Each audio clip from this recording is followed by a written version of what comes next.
Red flags. I don't really know where to go with that, so I'm just gonna... In dating and relationships, a red flag is a small thing you notice in someone else's behavior that's symptomatic of a bigger problem.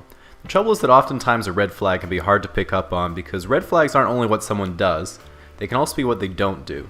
And some red flags are certainly worse than others, so I want to start with the more mild ones and move up from there. Assuming you start with a blank white flag, at the lowest level we have red and white flags, which are just small quirks or inconsistencies that aren't bad, just kind of weird. Things like they don't lick the yogurt off the lid, they use Internet Explorer, they hold the door open for you as soon as they see you park your car, or they're apologetic even if something is your fault. Gentlemen, gentlemen. Gentlemen! Please, I beg of you. Do not ever apologize for something that's not your fault. Stand your ground. You'll be all the better for it. Please hold your ground. Basically, if it can be explained with, oh, Canadian, then it's probably in this category. So let's get started on the serious stuff. Low-tier red flags. A low-tier red flag is something that's probably bad, but not necessarily a complete deal breaker. They don't laugh at your jokes. I thought this was just normal, but they say if a girl doesn't laugh at your jokes, she probably isn't very compatible with you. You ever felt the pain of telling a joke and you think it's really funny and no one laughs? It's kind of a similar feeling to when you send a meme in the group chat and no one reacts to it and just move on. And like someone starts another story immediately after, and yeah, it's not fun. As someone who has done it multiple times in the past, yeah, I can tell you it's not fun. If a girl is really into you though, she'll likely laugh at all your jokes, even if they're not very good. They have a secretive past. This depends a lot on how communicative the person is. They might just be anxious about sharing personal details, but if they have no problem talking about anything and everything except their past, there's either something they don't want you to know, which is pretty bad, or they're a Russian spy, which is pretty hot. Yeah, I don't think I can really add much to that, but that pretty much embodies possible reasons for why someone could be secretive with their past. I guess what I can say is, even as people grow and get past certain things, or they've started thinking about certain things in their past differently, I think for a lot of people there's always some things that they haven't truly worked over and they don't really feel comfortable sharing. So yeah, I feel it's a bit hard to tell in that situation, because where do you draw the line as someone? Imagine you're trying to have someone tell you something about their past and them being secretive. Where do you draw the line between they just don't feel comfortable sharing something from their past and oh yeah, they're trying to hide something from you? There's no real clear line between those two things. So putting you on a pedestal, that is to say they think you're way out of their league. This one's obviously more common for guys to do to girls, but it can go the other way around too. That, my friends, is the perfect recipe to getting friend-zoned. Trust me, daddy. Imagine I was in bed with a girl. Just gonna let that sink in. Imagine I was in bed with a girl and she whispered, "Oh my god, casually explained. Tell me again about how many subscribers you have." Oh yes, Mr. Casual Explained. Please tell me about the number of subscribers you have. Of course, that would be a huge turn on and I have dreams about that, but it's probably going to be a pretty one-sided relationship. Think of how celebrities almost always date each other even though they could be with any fan they wanted. They have the same last name as you? So where I'm from, the last name is only the beginning of what you should be worried about. Here we have what we call mitupo in Shona, or totems is the closest English translation to that. So how it works is your father has a mtupo, and your mother has a mtupo or totem, or I don't know, whatever you want to call it. So if you're a guy and if a girl has the same totem as your father, she's technically your sister, and if a girl has the same totem as your mother, she's technically your mother. For all the Western, I guess, viewers, it won't make sense, so let me try to explain. As far as I understand the system of mitupo or totems here, they came about because of how communal villages were, like some few hundred years ago, before colonization and whatnot. So if people lived in the same area, they were from the same family. They were like families like used to live in the same area. So that's where the totem system came from, and people who lived in the same area were from one family, and therefore they had one totem. But as time went on, people moved to new areas, but they kept their same totems. They moved to all parts of the country, and yeah, it just became dispersed to what it is now. So if a guy has the same totem as a girl, or the girl has the same totem as his mother, then they can't be married because they're technically related. It's a very complicated. I probably just scratched the surface of how this system came to be, but that's just how things work here. Bottom line being, different last names doesn't always entail not being related here. So That's a bad sign in most places. Sweet home Alabama. All right, mid-tier red flags. These are a bit more serious and are usually harder to overcome or talk about. Tread very carefully if you notice any of these. They're a stripper. Mid-tier. What? Stripper mid-tier. Imagine that. Bro, what are you talking about, man? Good luck, sir. On paper, it might sound well and good, but when it inevitably doesn't work out, you'll realize that from now on, you can only pay for things by card.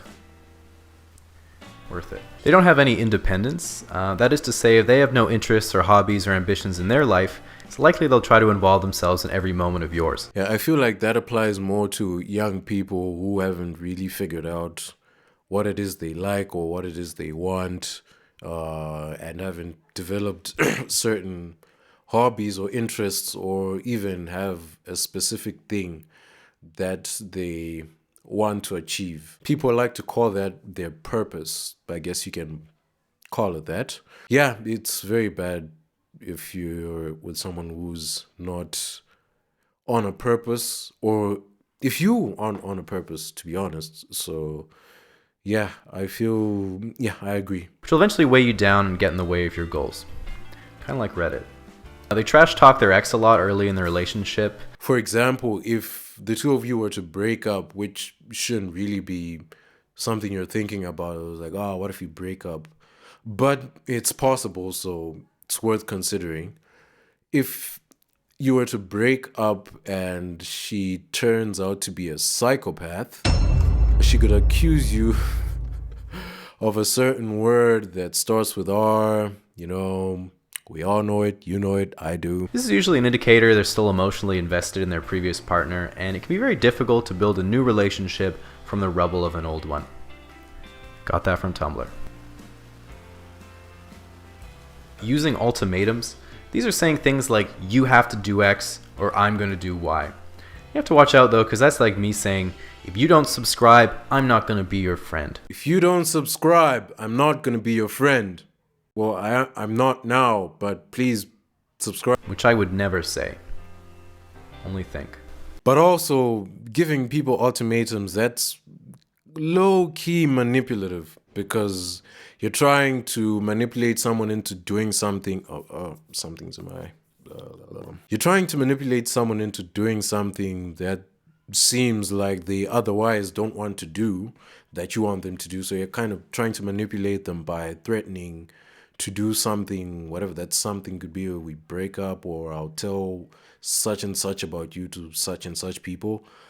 Yeah, that's low-key kind of toxic. You don't really want to involve yourself with people who tend to use those tactics. Next is high-tier red flags. These are the ones that are complete deal breakers and are pretty much always non-negotiable. They're married, unless you're into that. Deuteronomy chapter 5, verse 18, right? They're already pregnant, unless you're into that. They're under 18.